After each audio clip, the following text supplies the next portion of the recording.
They immediately attract attention for their distinctive skin color. With their snow-white skin, they can be seen anywhere in the world.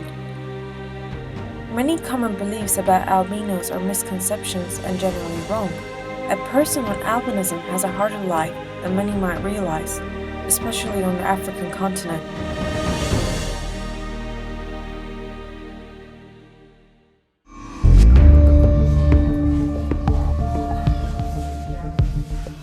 Albinism is a genetic condition. Albinism occurs in humans due to a deficiency in melanin, a chemical which gives skin its color.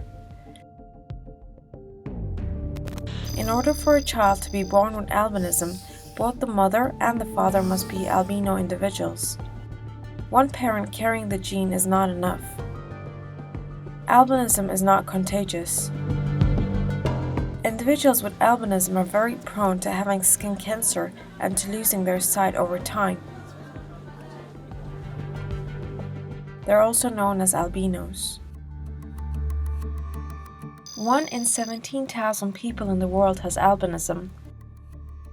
On the African continent, the numbers are different. Depending on the country, 1 in 5 to 15,000 people in Africa has albinism. Albinism is not only seen in humans but also in animals for similar reasons. Due to their distinctive appearance, albinos sometimes face discrimination.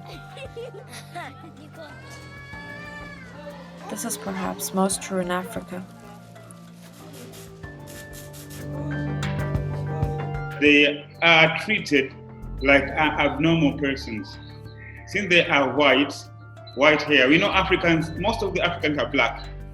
Now, our ability to be white makes them think that we are not normal creatures. Discrimination against the different can sometimes result in inhuman and brutal practices. In sub-Saharan countries where some superstitions persist, practitioners of traditional beliefs in witchcraft can pose a particular threat. In some local traditions, albinos' body parts are believed to be magic, bringing luck and health to those who own them. Are faced with a wide range of challenges that go from ostracization and stigma on the part of their communities to these traditional beliefs that will have people think that by killing a person with albinism, by using body parts of a person with albinism, they may obtain good favor for themselves. Some albinos are kidnapped, their body parts are cut off, and some of them end up dead. Some people believe that potions made from these body parts have healing powers.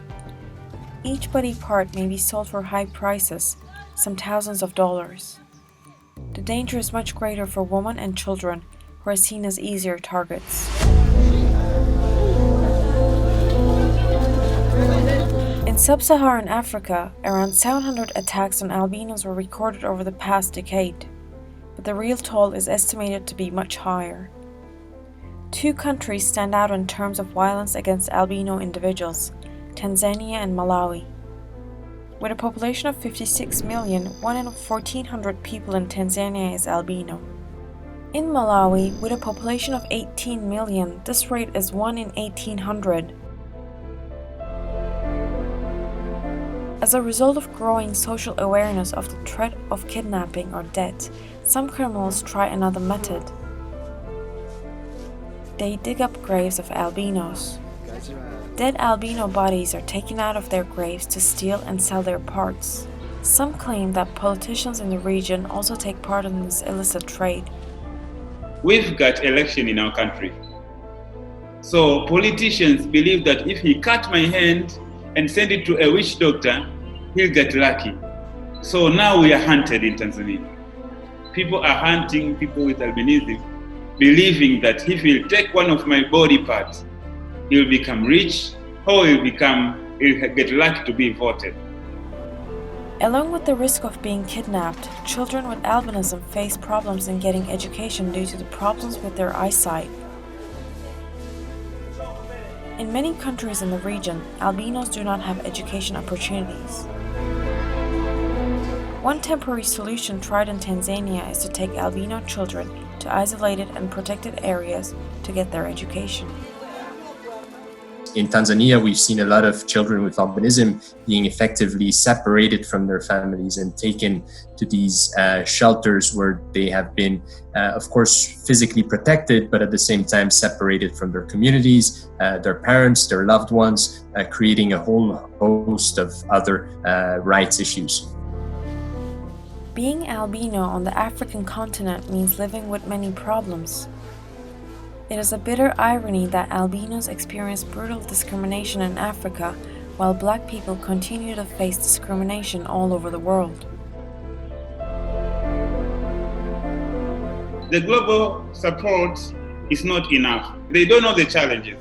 They think what we want is lotion, or they think all we want is food, or whatsoever. But that's not all we want. We want to be educated. We want to cooperate in building our nations. We want to work. We don't want to be handled like disabled. We want to be part of the country.